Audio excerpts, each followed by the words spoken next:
I have a wonderful episode to share with you today. I'm chatting with Phil Barth about stress.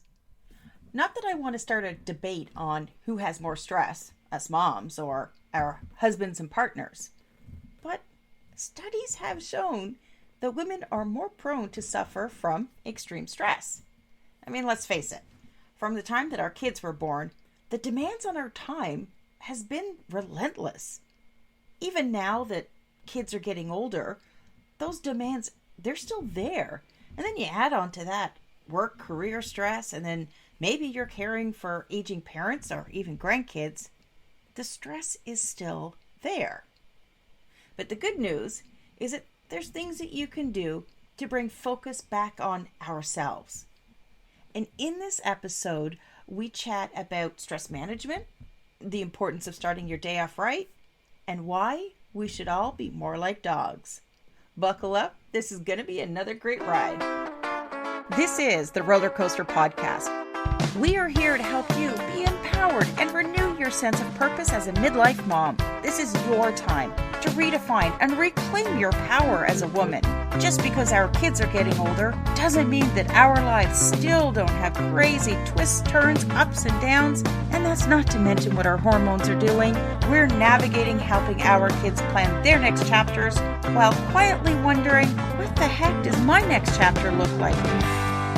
My name is Lucy Q, wife, mom, podcaster, and journaling mentor. This is a crazy time in your life, but you are not alone. So I'm inviting you to throw your head back, arms in the air, and come along with me for the ride.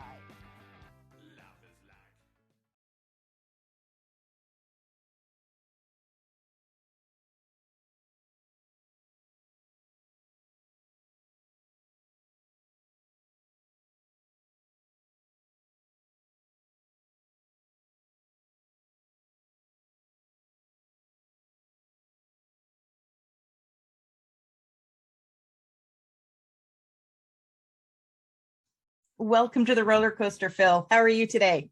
I'm well, Lucy. Thanks for having me. I appreciate it. No problem. Now,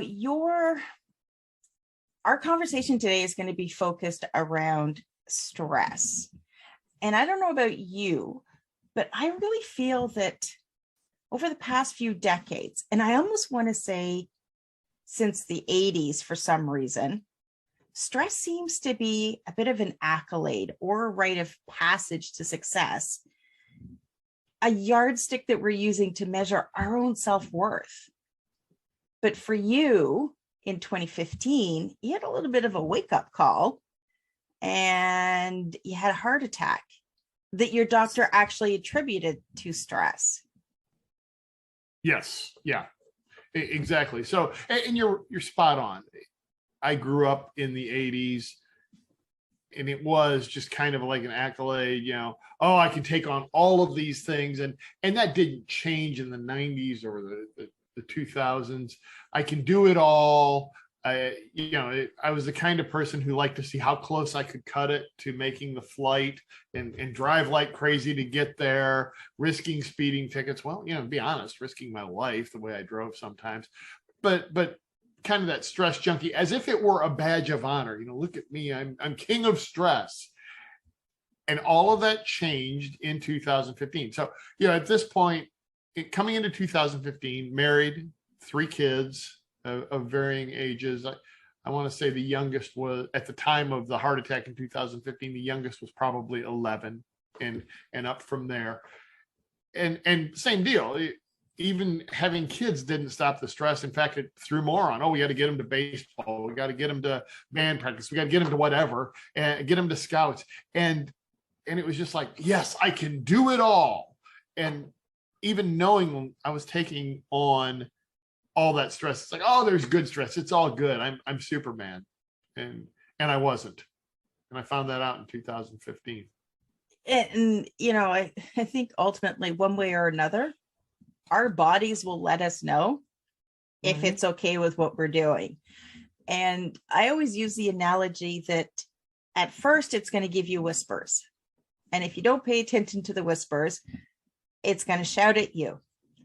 And if you still don't listen, it's going to hit you with a 2x4. And in your case, that 2x4 came in the form of a heart attack.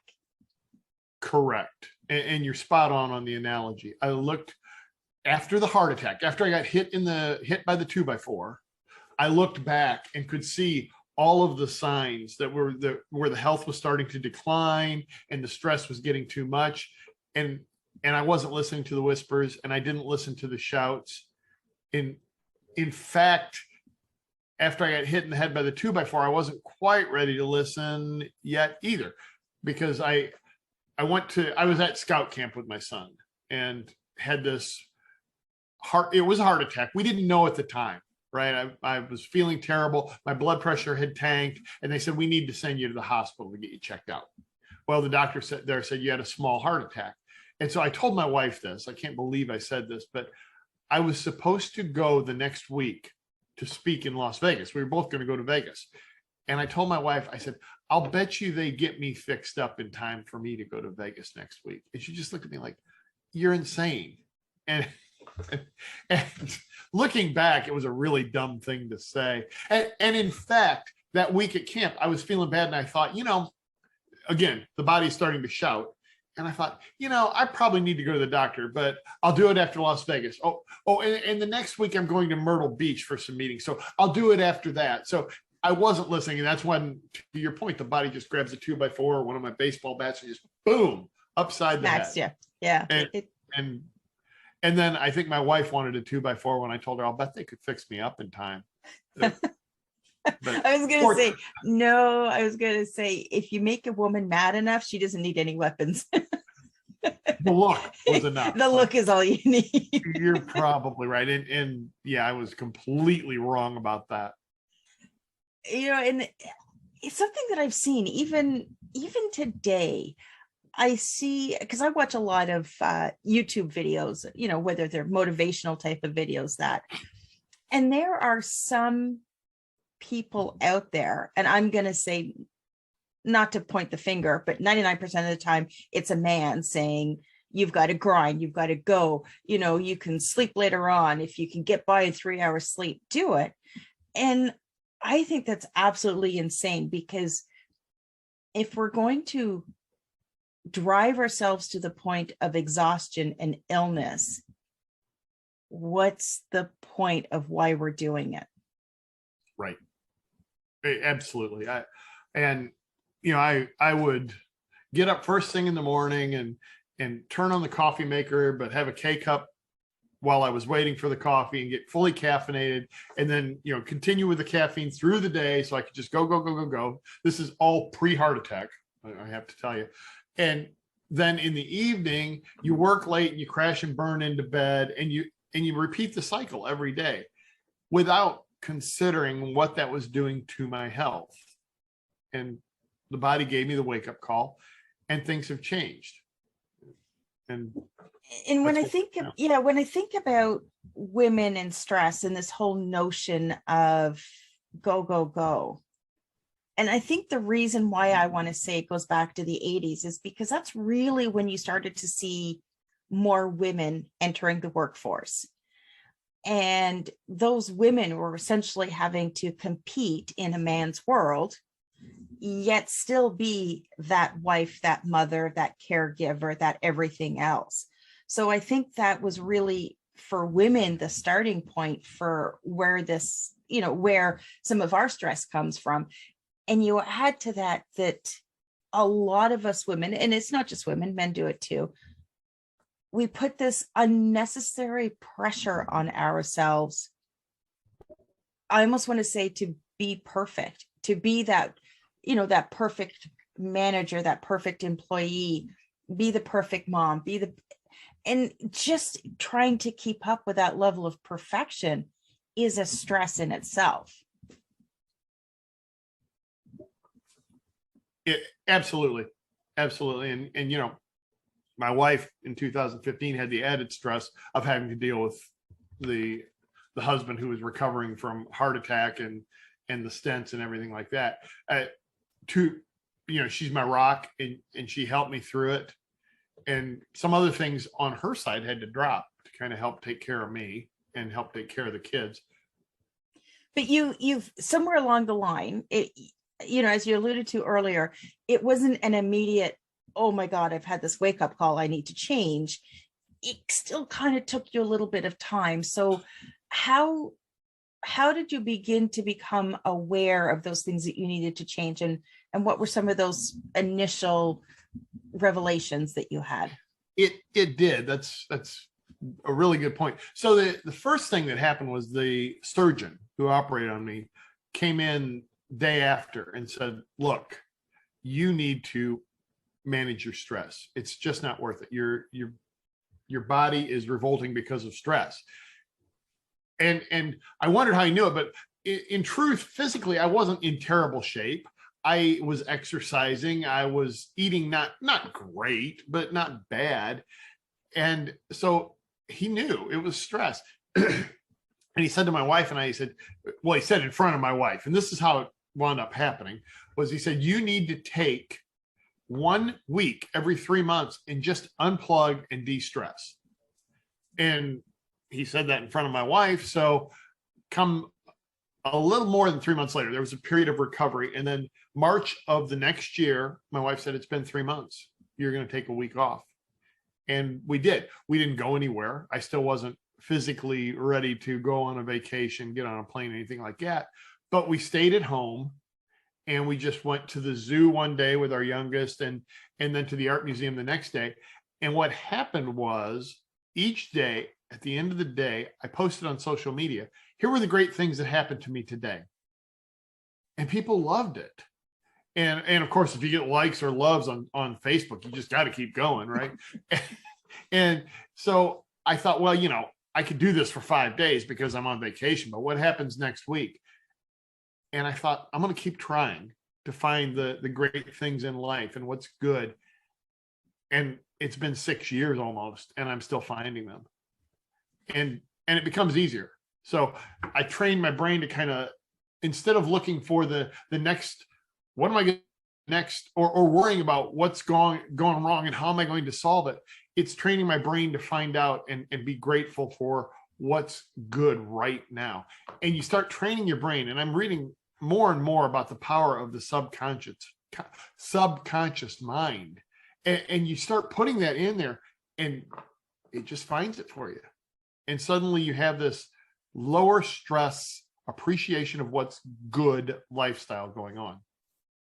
And you touched on something very important there. And I think it's often overlooked when it comes to our personal health, and that's gratitude. Absolutely. And it's something that, I had to go through my own 2x4 experience to start to implement some of these things in my life, because I am the ultimate slow learner. I think I only listen when it's the 2x4. So I think the universe has just gotten to the point where it just starts hitting me. It doesn't give me the whispers anymore. It's just like, we know this, girl. We're going to have to pull that 2x4. And gratitude, it does. And just simply acknowledging those moments in our life, not only acknowledging them, but also taking the time to savor and appreciate them. And I think, that was an added bonus for you, is at the end of the day, you're doing your social media posts, you're reliving those feelings, you're reliving those emotions. So that's giving you that, that extra tweak that you need to savor what was good in the day. So important. Yeah, absolutely. So how then do you balance stress with goal achievement? Because we still ultimately, I don't think you're ever really, unless you're going to sell everything and become a Buddhist monk in Tibet somewhere, we're always going to have stress, and we're always going to want to achieve certain things. So how is it that we go about finding the right balance? So there's a couple sources of stress. There's the external stress, what the news media is throwing at you, what you mentioned you can find some really nice videos on YouTube, and I love that, as opposed to turning on the TV and seeing what the latest news is. Because a lot of that external stress, when you really look at it, it's nothing you can do anything about. And consciously, you know that, right? You're watching the news and you're like, man, that is terrible. Maybe I can do something about it, but for the most part, this is stress and arguing going on that I can do nothing about. But you're still exposing your subconscious mind to it, and you're still hurting yourself and stressing yourself over things that you have no control over. So a lot of times it's just as simple as shutting down the noise. That's on the external side. There's also what's going on the internal side, and the stress of your daily job and the stress of your family and family, flaking on the word here, not requirements, but family obligations, right? Yeah. So there is that. But I find that if I'm appreciating what's good, number one, that gives me the good hormones going on in my brain to fight off the stress hormones. Number two, I'm really kind of straight with people at work or in life. It's like, I can't take that on right now. As opposed to the old Phil was like, I'm going to take that on because I don't want to disappoint this person. And ultimately, if you do that and you're worried about, I'm going to take everything on so I don't disappoint anybody, what you wind up doing is disappointing everybody, including yourself, because you can't get it all done. So, and people appreciate, I always say that if I'm running a project, the best answer is you say, yes, I will do it by such and such a date. The second best answer is, no, I can't. So then I know I need to look somewhere else to get it done. The worst answer is, I'm going to try, and you string it out and then it doesn't get done.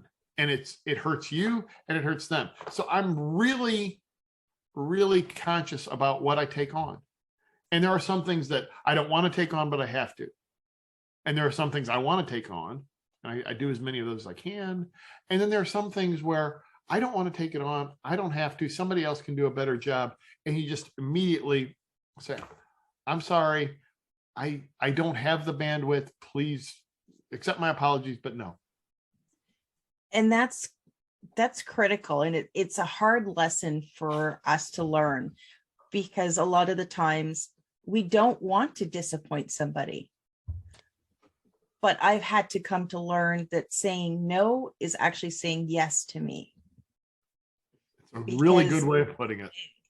Because, you need to have that reason why. And you just need to be able to say no without guilt. Yes. Exactly. Without having to offer any, massive explanation of every detail that's going on in your life. It's like, no, that's not going to work out for me right now, or no, that's not going to fit into my path, my goals right now. I'm going to have to set that aside. It's really, really hard to say something like that.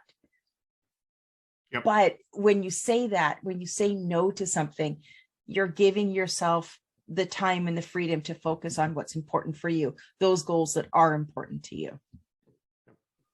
There's a friend of mine has what he calls the bucket list, the things you absolutely want to do. And I know you said I could say this word. I'm not going to. I'm going to just call it the chuck it list. I knew exactly what you were going to say. Yep. So I've got a little drawing. I've got a little drawing in case, my kids come down here. I don't want to have that word on the board anyway, on a whiteboard, but it's got a little volcano, and it's got little stick figures being chucked into the volcano. And on top of it and next to it is, here are all the things that I'm chucking into the volcano.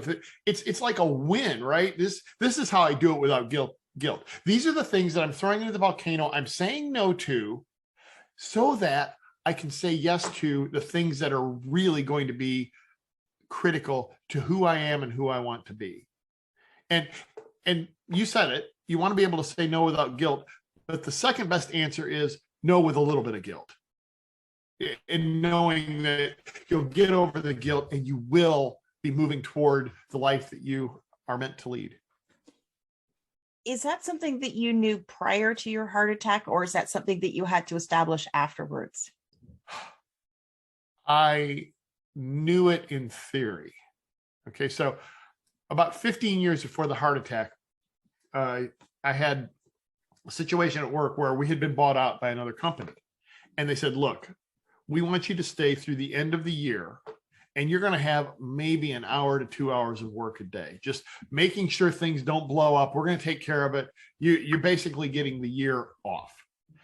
And if you do that, in addition to your regular wage, we'll give you a bonus at the end. And so I was signed up to do this.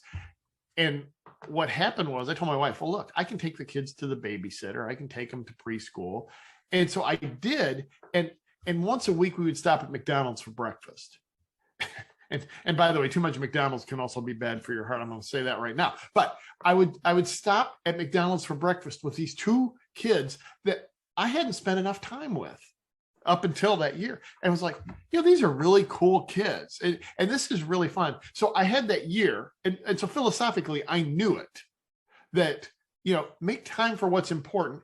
And I did a somewhat better job. So I went to their plays or their school events or scout events as much as I could, but I started piling the stress back up. So there's a difference between knowing and actually doing. After 2015, after the 2x4 or the baseball bat, and the other thing that happened was the cardiologist said, by the way, we unplugged two, we put a stent in two of your arteries. There's a third one that's only 60% plugged. And so we don't put stents in those. And I'm like, great. Only? No kidding. The others were 80 and 95. And he said 60. And I'm like, well, shit, I don't want to be back here in another, when it goes from 60 to 90 and go through this again. So I better listen to, maybe they did that by design, right? I better listen to the guy about the stress management, because I've still got one in there, a little one with 60% plugged. So, hello, salmon and broccoli and low stress. Were there any other changes that you made to your days? Because I know for me, before I started living intentionally, you would wake up in the morning to your alarm. And, we had two young boys. So you'd get up and immediately you were getting up to start your day so you could get them to start their day so they could get to school and you could get to work. And it seemed like life was running me rather than me running my own life. And it was only after I made a switch that I started my days with intention and with a journaling practice, with meditation, and with these other things that, it seemed like I didn't have enough time to do those things when the kids were younger. Really, I did, because if I had rearranged my mornings a little bit, then I would have been able to put the focus on myself and then have less stress and less problems and less chaos later on in the day. Yeah. And yeah, there was a total change of practice. Same deal. Get up, got to go. Got to hit the shower, grab some breakfast on the way out, or stop at McDonald's, let's be honest, and drive to work and get going and go. And so you're right. The day is running you. You're not running the day. And so, yeah, there was a definite change there. What I did was I still started waking up early, and I think I might have even moved it a little earlier, but instead of getting up early and just going, I take time to do a little bit of journaling, but what I call it is the ABCD morning. And we'll get to that in a second, because the other thing I learned was they did a study. A couple of psychologists from Harvard University did a study on how you start your day. And what they did was they divided the participants into two groups. One group started with bad news. So they start here, turn on the news for 3 minutes. And the other group started with solution-focused news for 3 minutes. At the end of the day, the bad news group was 27% more likely to report having a bad day. So it was just, how do you start that day? 3 minutes for 3 minutes even. And mine's a little bit longer than 3 minutes, but you got to start it off positively. And meditation is a good way. Journaling is a good way. I know people do yoga first thing in the morning. I call mine ABCD. So A is for affirmations. So I just get up and I read some affirmations. They can be mine. They can be something from Zig Ziglar, just something about I am going to kick butt today, whatever. Just I am going to manage. I'm going to live the right way. Something, some sort of affirmation. B is a book. I want to read something positive. I like to read the Bible. If the Bible's not your cup of tea, something positive, something that connects you to the universe in a positive way. And it doesn't have to be more than 5 minutes. And then C is coffee. I'll admit. But it's not like I got to get this in. It's one good cup of coffee that, you know, you smell it brewing and then you just savor it and you sit there for a second and you go, this is good. And what are the other good things in my life? And, you know, my wife, my kids, sometimes it's the fireplace in the living room. It's that. And then D is dogs. We have 3 dogs, and I love dogs because they're the most positive creature on the earth.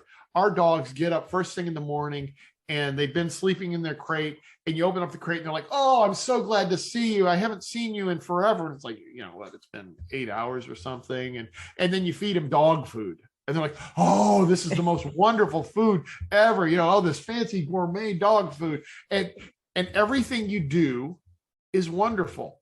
And so I have somewhere between 1 and 2, depending on the day, Labrador retrievers that plop up on my lap. And they just, oh, I'm so glad to see you. And they writhe on the lap and please pet me. And it's just such a positive experience.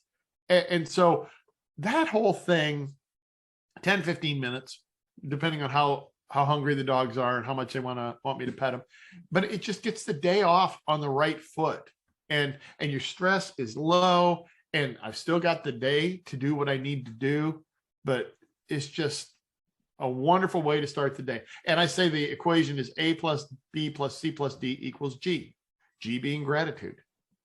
If you find those things that you're grateful for, and when I start the day that way, I absolutely find them. It just wires you for a lower stress and ironically more productive day than the old way when I was like, got to get going, got to run. I actually focus on the right things, and I find myself getting more done now than I did before the heart attack. And that's it, is that you do get more done. I've certainly found that I've had more time, but it's funny because I have more time, but I then, and this is how we beat ourselves up, I then feel guilty for not doing anything. You know what I mean? It's like, why is just sitting here watching the blue jays in the tree outside, why is that considered lazy? And that goes back to this whole go, go, go drive that we've had instilled in us, you know, over the last, 30 decades. Right. And it's really hard to unwire that without the help of a 2x4 upside the head. Oh, and, technology has always been sold to us as it's going to help you get stuff done, so you're going to have more time. But really what happened is with technology is, you can get more done, so you can get more done. Right. And it's, even as simple as, we all have our phones and we can check our email on our phones. And I forget the statistic of how many 100 times a day we check our phones. But, 7, 8 o'clock at night, you're just checking in to see if anything came from work. Yep. And it's bad. It's really bad for us. And I would add the other bad thing about it is it lures you into multitasking. Yeah. And multitasking is a good way to increase your stress. I can do 2 things at once. Yeah, you can do 2 things poorly at once. And look, I'm as guilty as anybody of multitasking. The only way multitasking works is if one task you can do in your subconscious. Okay. So I can drive, not text or look at anything. I need my eyes on the road, but I can drive and listen to motivational audio at the same time, because if it's somewhere I'm used to driving, I know the route. It's one of those things. You drive 20 miles, you're like, how did I even get here? What roads did I take? Same ones I always did. So that's about the only way that you can multitask. But to sit here and on this screen, I have this going on, and I just got a text on my phone. And it's a link to a video. I'm going to go over here and check out the video. And while I'm here, I'm going to do it. And right, you're spreading your attention across multiple things. And I've been reading a lot about just the power of focus. And so as much as possible, I try to turn the phone off. Easier said than done. I'm going to be the first to admit. Yeah. And multitasking is certainly, another myth that's been sold to us is right. That, we've been told that, because of technology, we can do all these multiple things at the same time. But it just reminds me of when, my kids were little and you'd be trying to deal with the kids and, somebody wants a snack, somebody needs some juice, you're trying to cook dinner, you're doing all of these things and oh shit, you burnt dinner. And, that's it. Is it, if you're multitasking, you've got all these balls in the air, dinner's going to get burnt. Right. Something's not going to happen. Yep. And one of the things I like to do, and I don't do it often, a couple times a year, is smoke ribs on the grill.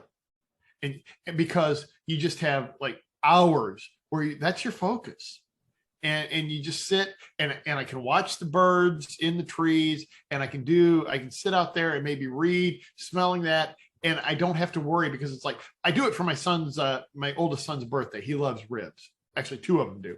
And so I'm doing it for the birthday. It's like, well, this is the most important thing I can do right now. I better set the phone off to the side. I better set the computer off to the side and just focus on this one really fun task and slow down. And it's unfortunate that we have to give ourselves permission to slow down. It is. Absolutely. I don't know who said that we have to be running in this race, because at the end we all have the same future. The outcome is the same for all of us. It's just that, if we're doing this multitasking, if we're living with all of this stress, if we're not starting our day with intention and we're letting our days run us, well, that ending is likely going to come much quicker. Exactly. Yep. And that's what you nearly experienced back in 2015. Yep. And one of the things, kind of on the multitasking, one of the things I tell people is you need to be your dog. Because number one, you wake up happy. You're grateful for everything. I'm not telling people to eat dog food. I did that on a dare for my son one time. We split a dog treat and it was awful. But that's a story for another time, right? You're gonna make me. Well, he told me, he said, I tried a dog treat once. It was pretty good. He's like, you want to try this chicken treat? I was like, well, I will if you will. And we were like, oh. But you know what? The dogs love it. They love it. They love it. And the other thing is, dogs don't multitask. If you let them out, and if our dog finds a mole in the yard, or he thinks he finds a mole, that's his one sole goal, is to dig up our yard, but to find that mole. And he may or may not accomplish that, but he has a single focus. The other thing is, they'll go out and they may run around, or they may just walk around the yard and enjoy life, just kind of smell the breeze, and then they'll sit down and take their time. When they're tired, they take a nap. I just tell people, you need to be more like your dog. Be a dog. Be a dog. Absolutely. Be a dog. Appreciate your life and take your time. Be your dog. That's great advice.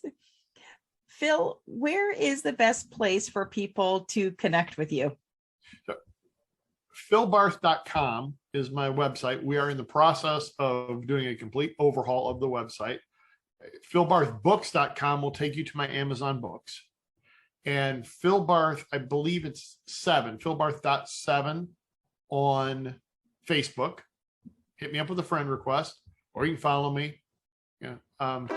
Thanks for listening to this episode of the Roller Coaster Podcast. Want to chat or share your ideas about today's show? Pop me an email at hello@therollercoasterpodcast.com. Don't forget to connect with me on Facebook and Instagram at The Roller Coaster Podcast. Our theme song, Roller Coaster, was performed by the Lucky Setback. Audio editing by the one and only Jeff Quigley of Quigley Creative. Life is like a roller coaster, baby, Phil, thanks for joining me today and sharing your story. a roller coaster, baby.